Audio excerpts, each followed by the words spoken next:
Kleine, glückliche Augenblicke, die sie gemeinsam genießen, halten ihre Beziehung immer lebendig.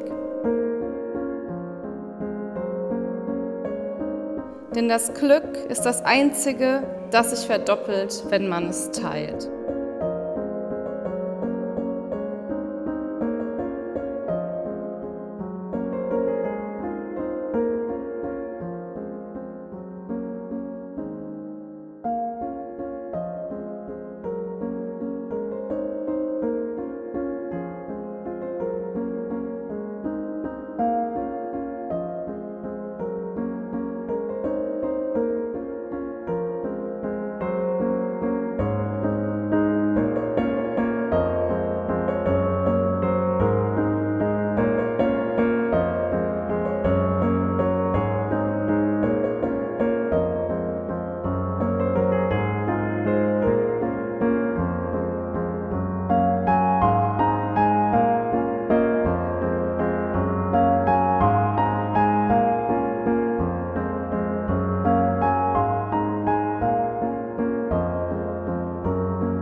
Ich frage Sie, Selman Bakla, ist es Ihr eigener und freier Wille, die Ehe mit der hier Anwesenden, Dilara Caracas, einzugehen? So beantworten Sie meine Frage bitte vor Ihren Trauzeugen laut und deutlich mit Ja.